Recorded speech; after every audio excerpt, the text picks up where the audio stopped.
Olá! Começa agora o Jornal Boa Notícia desta quinta-feira. Sejam muito bem-vindos. Nesta edição, vamos falar da vacinação contra a Covid-19 no estado do Maranhão e conversar com o bispo da Diocese de Balsas, Dom Valentim Fagundes de Menezes, que recebeu a primeira dose da vacina na última terça-feira. E você vai ver também como está a situação da pandemia em Manaus. A boa notícia é que chegam doações e muita solidariedade para ajudar o estado do Amazonas na luta contra a Covid-19. E tem mais! Vamos conhecer um trabalho de dedicação e partilha promovido pela Diocese de Rondonópolis, no estado do Mato Grosso. É daqui a pouco. Fica comigo, porque o JBN de hoje já está no ar.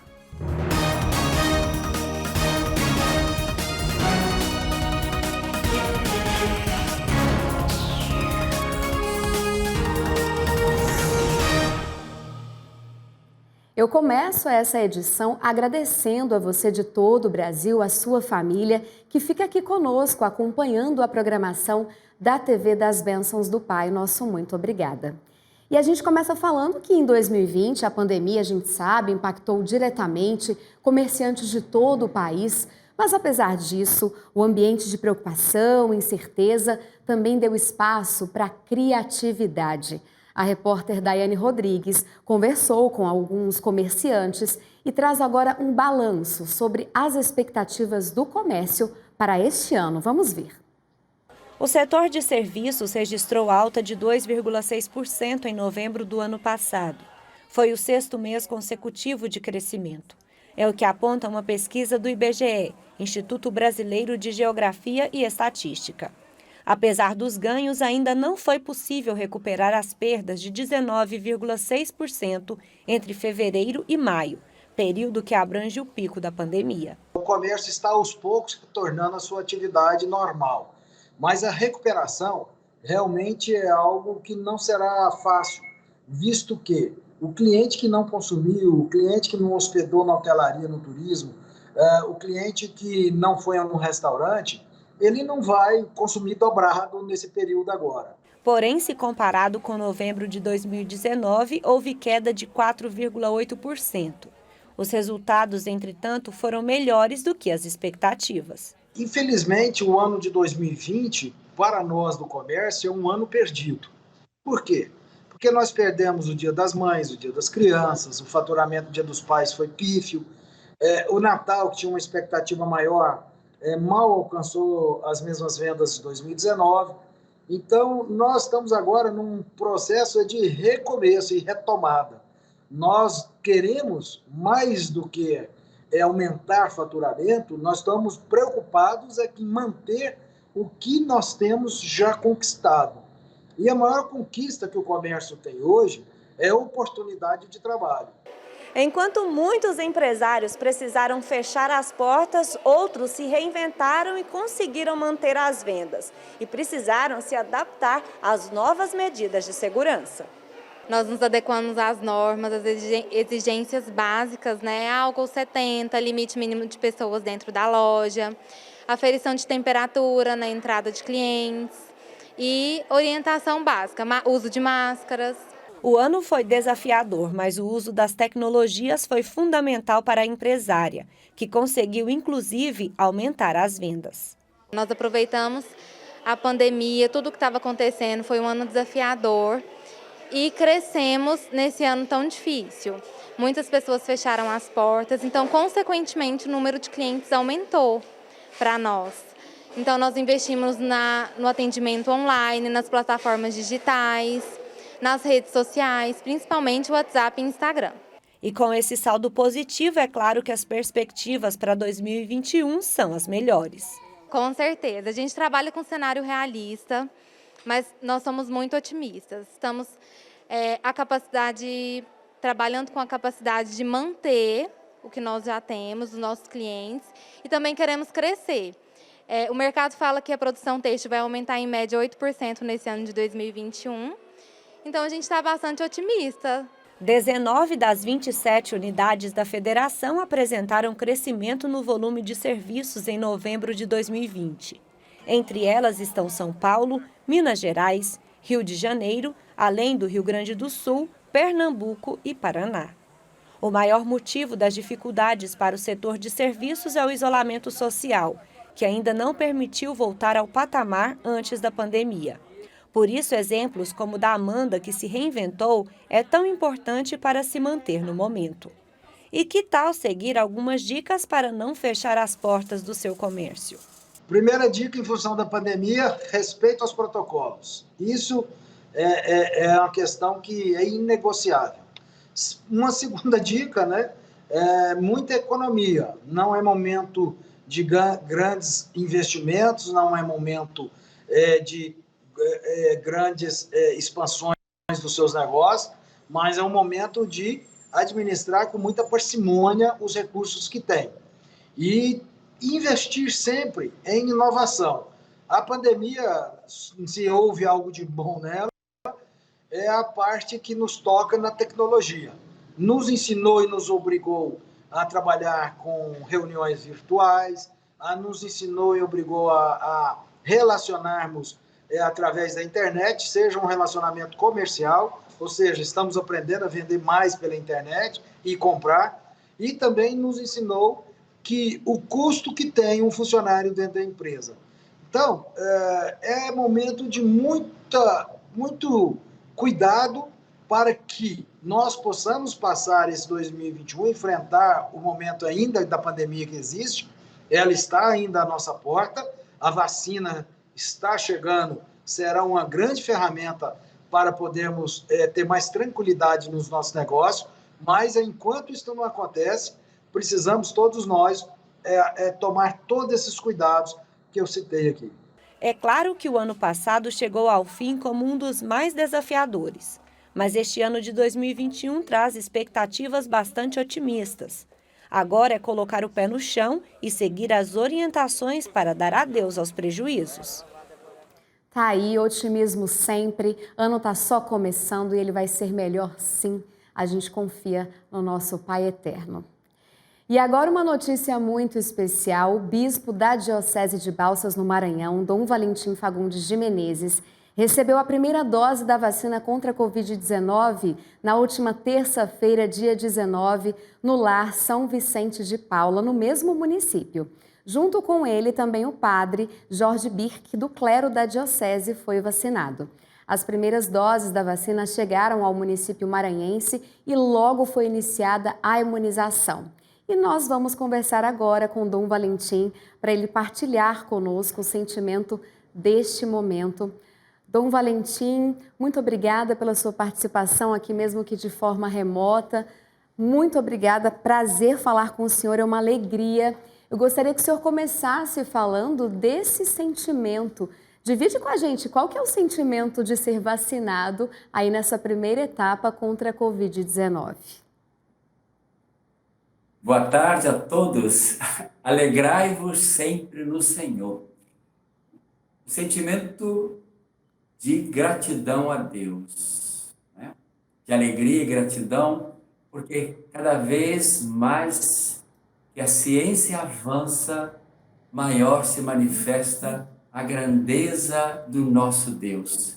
É maravilhoso a gente perceber que a ciência é uma maneira concreta, histórica, da manifestação do poder de Deus, da bondade de Deus, da misericórdia de Deus.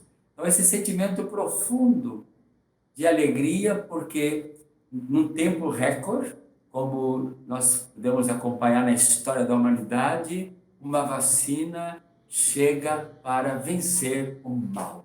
Então, a sabedoria, a ciência colocada a serviço do bem, a serviço do amor, a serviço do reino, ela se torna exatamente um dom e graça para o nosso povo. Vale a gente destacar...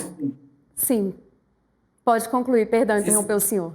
Estamos muito contentes porque já chegou o nosso sul do Maranhão, não é? Poderíamos pensar que ia começar pelas grandes capitais, etc. E nós temos essa alegria de constatar, não é? Que a vacina também está chegando às periferias, está chegando aos mais distantes, aos mais pobres, e isto aumenta mais a nossa alegria nesse momento. Com certeza, isso é muito importante e nós gostaríamos de destacar também, Dom Valentim, que o senhor faz parte do grupo de risco prioritário, né? Foi vacinado e trabalha diretamente nessa linha de frente com os idosos do Lar São Vicente de Paula. Fala um pouquinho desse trabalho para a gente. É extremamente importante que a sociedade, durante muitos anos, se dedicou com muita atenção às necessidades das crianças. Chega um momento que é preciso perguntar, e os idosos? Né? Já desde toda a minha caminhada em outras dioceses e mesmo em paróquias onde vivi, percebia que a divisão da comida na casa do pobre, quem ganhava sempre era a criança. É preciso olhar para o idoso, aquele que tem a história, aquele que, na verdade, ele é o transmissor da história da vida.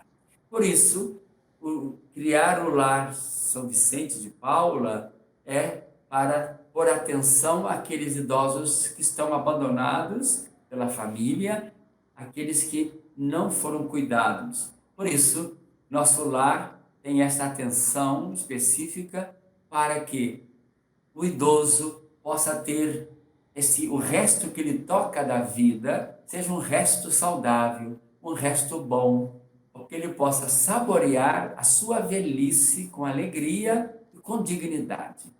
Por isso, é importante o nosso olhar para os mais idosos e principalmente aqueles mais idosos que ainda não alcançaram o cuidado do Estado, ainda não alcançaram o cuidado das autoridades competentes. Então, a igreja precisa dar a resposta a esta realidade. Dom Valentim, nós temos pouco menos de 1 minuto. Eu gostaria que o senhor finalizasse, aproveitando a oportunidade, falando um pouquinho desses primeiros meses de trabalho do senhor na pastoral da Diocese de Balsas. 3 meses. Sou um bispo idoso, né, de 67 anos, né, mas tive a alegria. O Papa Francisco, então, me pediu de vir a servir aqui na Diocese de Balsas, e o pedido do Papa, que é a manifestação do pedido da vontade de Deus, eu me dispus e com muita alegria estou aqui para caminhar com este povo de Deus, para caminhar, entrar nesta procissão desta Diocese de Balsas, que tem uma grande riqueza de caminhada, e agora é só seguir e caminhar, fazendo acontecer este reino de Deus. Muito obrigado a todos que nos escutam, que Deus abençoe e faça chegar ao coração de todos o desejo de se vacinarem, porque a vacina ela é fundamental para proteger a vida, para fazer a gente enfrentar e vencer este mal da pandemia. Amém, que assim seja. Dom Valentim, em nome de toda a equipe da TV Pai Eterno e de todo o Brasil que está nos assistindo agora, nós agradecemos ao Senhor. Muito obrigada. Deus abençoe a todos. Amém, obrigada. E agora temos boas notícias sobre a ajuda que chega a todo momento no estado do Amazonas, depois do colapso enfrentado no sistema de saúde de Manaus por causa da pandemia da Covid-19. Esse é um dos assuntos que a repórter Daiane Rodrigues traz para a gente agora. Vamos acompanhar? Oi, Daiane. Olá, Carol. A boa notícia de hoje é que atos de caridade em relação à situação de Manaus estão surgindo não só do Brasil, mas também de países vizinhos. A capital amazonense, que vive o colapso da saúde há semanas em razão da Covid-19, tem contado com a ajuda de artistas, instituições e anônimos, que se uniram para enviar oxigênio para os hospitais com o objetivo de salvar as vidas que lutam contra a doença. E ontem o Fórum das Centrais Sindicais firmou acordo com o governo venezuelano para o fornecimento de 80 mil metros cúbicos de oxigênio por semana para Manaus. E os sindicatos vão ficar responsáveis pelo transporte e distribuição do produto. O país vizinho já enviou nesta semana 107 mil litros para ajudar o estado. Atitude linda de todas essas pessoas, né, Carol? E aproveitando que o assunto é sobre boas ações, a Pfizer anunciou ontem que vai começar a imunizar neste mês mais de 1.400 voluntários que receberam placebo durante os testes no Brasil da vacina contra a Covid-19, desenvolvida pelo laboratório em parceria com a Biotech. Todos os participantes do estudo em São Paulo e Salvador vão receber gratuitamente 2 doses do imunizante. Vale lembrar que a vacina ainda não foi aprovada pela Anvisa, Agência Nacional de Vigilância Sanitária, para uso no Brasil. Mas a Pfizer afirmou que o procedimento está de acordo com as tratativas definidas junto ao órgão regulador e faz parte do termo de consentimento assinado pelos participantes no início da pesquisa. É a esperança chegando no nosso país, né, Carol? Após meses de espera. Que notícias boas. Muito obrigada, Daiane, pelas suas informações. E no próximo bloco, nós vamos conhecer um trabalho de dedicação e partilha, promovido pela Diocese de Rondonópolis, no Mato Grosso. Eu volto já já e espero você.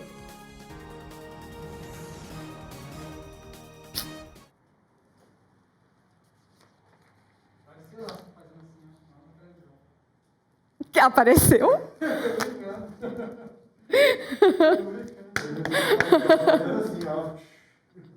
Ainda bem que foi assim, né? Pior se fosse outra coisa.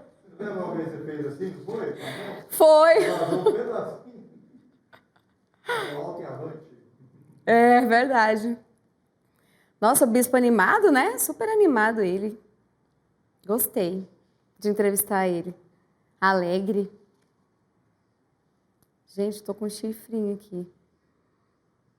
Solteiro não tem chifre, então não tô preocupada. Solteiro é a única pessoa que não tem chifre no mundo.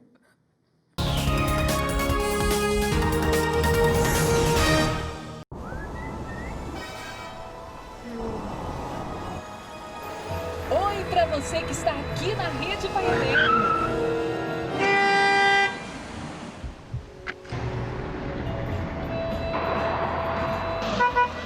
Amigo, sua porta traseira está aberta. Obrigado.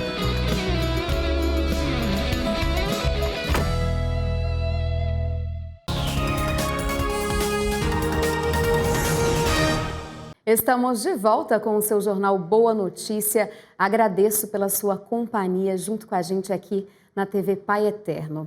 E vamos ver agora o que é destaque no noticiário internacional. Acompanha comigo. Nos Estados Unidos, o presidente eleito Joe Biden, de 78 anos, foi à Igreja Católica ontem com sua família, antes de ser nomeado como 46º presidente norte-americano. A cerimônia religiosa também teve a presença da vice-presidente eleita Kamala Harris e de outras autoridades. Biden recebeu ainda uma homenagem enviada pelo Papa Francisco, parabenizando o presidente dos Estados Unidos pela posse nesta quarta-feira. Biden é o segundo chefe de governo católico dos Estados Unidos, depois de John Kennedy. E na Rússia, autoridades de saúde divulgaram bons resultados no tratamento de pacientes pós-Covid-19. Exercícios respiratórios e treinos de resistência fazem parte de um programa de reabilitação de pessoas que sobreviveram à contaminação do novo coronavírus. Ainda segundo especialistas, muitos pacientes chegam ao 21º dia pós-infecção da doença com problemas respiratórios. Por isso, a importância do tratamento de reabilitação. Já no Reino Unido, mesquitas abriram suas portas como centros de vacinação. Profissionais da saúde e autoridades religiosas fizeram questão de afirmar que a vacina contra a Covid-19 é segura, eficaz e permitida para todos os tipos de religião, ao lembrar que o bem comum e a saúde pública devem estar acima de tudo. Agora eu convido você para conhecer um trabalho de dedicação e partilha promovido pela Diocese de Rondonópolis, no estado do Mato Grosso. É a casa Laura Vicunha, que atende crianças e adolescentes carentes. Vamos ver. Laura Carmen Vicunha nasceu em Santiago do Chile no dia 5 de abril de 1891. Sua família, de origem rica e poderosa, foi exilada do Chile para Temuco após uma revolução acometida no país. Após a morte de seu pai, ela viveu na Argentina com sua mãe e sua irmã. Sua mãe, Mercedes, ao ficar viúva, se uniu ao prepotente Manuel Moura, um fazendeiro que lhe concedeu também trabalho e moradia. No ano de 1900, Laura e sua irmã iniciaram os estudos no Colégio das Filhas de Maria Auxiliadora. Laura sempre demonstrou ser uma aluna modelo, empenhada na oração, atenta às orientações das irmãs, disponível com as companheiras, sempre alegre e pronta a qualquer sacrifício. Em 1901, fez a primeira comunhão com o mesmo fervor e os mesmos propósitos de São Domingos Sávio, pois tomou a vida deste pequeno santo como modelo para a sua própria vida. A adolescente decidiu viver mais firmemente a sua fé e entrou para a Associação das Filhas de Maria. Crescia em sabedoria, estudando o catecismo da igreja e em um desses estudos compreendeu a situação de pecado em que sua mãe vivia ao se unir a outro homem sem o sacramento do matrimônio e desmaiou. Tomou consciência de por que durante as férias na fazenda a mãe a fazia rezar de modo escondido e por que não se aproximava dos sacramentos. Desde então, Laura aumentou suas orações e sacrifícios pela conversão da mãe. Nas férias de 1902, Manuel Moura, o padrasto de Laura, tentou abusar sexualmente da menina e ela recusou com firmeza e fúria. Voltou ao colégio como estudante auxiliar porque seu padrasto já não pagava mais a mensalidade dos estudos. Pediu com todo o coração para ser filha de Maria Auxiliadora, mas a rigidez dos costumes morais da época a impediu devido à situação da sua mãe. Sozinha, ofereceu a sua vida a Nosso Senhor e abraçou com votos os conselhos evangélicos e viveu como uma religiosa por sua própria conta. Laura adoeceu e seu padrasto mesmo assim insistia em tentar abusá-la. Consumida pelos sacrifícios que mantinha para Deus e pela doença, em uma noite confidenciou a sua mãe que iria falecer, pois há tempos oferecia a Jesus a sua vida para que ela pudesse se converter e também se livrar deste homem tão cruel. Laura faleceu assim que sua mãe lhe prometeu sua conversão, no dia 22 de janeiro de 1904. Seus restos mortais estão na Capela das Filhas de Maria Auxiliadora de Bahia Blanca. Laura de Cunha foi beatificada por São João Paulo II no dia 3 de setembro de 1988. Que legado tão especial, né? E agora a gente fala sobre a responsabilidade pelos estragos causados pelas chuvas. Você sabe de quem é? É o que vai responder agora um advogado especialista em direito do consumidor. Vamos ver. É dever da Prefeitura zelar pelo espaço público urbano e promover toda a manutenção necessária para que, em períodos de chuva, tais eventos não causem prejuízos ao cidadão pagador de impostos. Então, quando uma chuva torrencial causa prejuízos, os alagamentos fazem com que várias famílias percam suas casas, ou mesmo as inundações, inutilizam os móveis, inutilizam a residência. Todos esses eventos ocasionados em época de chuva podem ser previstos pela Prefeitura, já que, claro, é dever da Prefeitura fazer a manutenção adequada das galerias de água pluvial, de escoamento de águas, da manutenção do espaço público. Então, nesses eventos, a responsabilidade é da Prefeitura por todos os danos causados. Então, o cidadão que tem um problema como esse deve fazer uma solicitação junto à Prefeitura para que a Prefeitura faça o ressarcimento desses valores, o pagamento das despesas, enfim. Até mesmo em casos onde não há mais a possibilidade de moradia, a Prefeitura deve, então, fazer a realocação dessa família em outro local e, no momento oportuno, indenizá-la, já que é um evento que poderia ter sido evitado se a Prefeitura, no momento adequado, tivesse feito a manutenção devida nessa rua, nessa cidade, enfim. Uma outra situação é quando o cidadão tem um seguro que prevê, claro, dentro da sua apólice, a cobertura de tais eventos. Alagamentos, enchentes, inundações, quedas de árvore, enfim. Todos esses eventos também podem fazer parte de um contrato de seguro. E aí o cidadão, o consumidor, claro, atingido por um fenômeno como esse, pode fazer com que a seguradora pague e indenize os valores e danos materiais advindos do evento. Então, a partir de quando houve o sinistro, houve o evento em que causou prejuízo ao consumidor, este pode então acionar a seguradora e buscar a reparação dos danos causados em razão desse evento. Tá aí. E este foi o Jornal Boa Notícia de hoje. Muito obrigada a você pela sua companhia. Quer saber mais sobre toda a nossa programação aqui da TV Pai Eterno? Pode seguir as nossas redes sociais, aparecem aqui para você. Tem Facebook, tem Instagram, tem YouTube e o portal paieterno.com.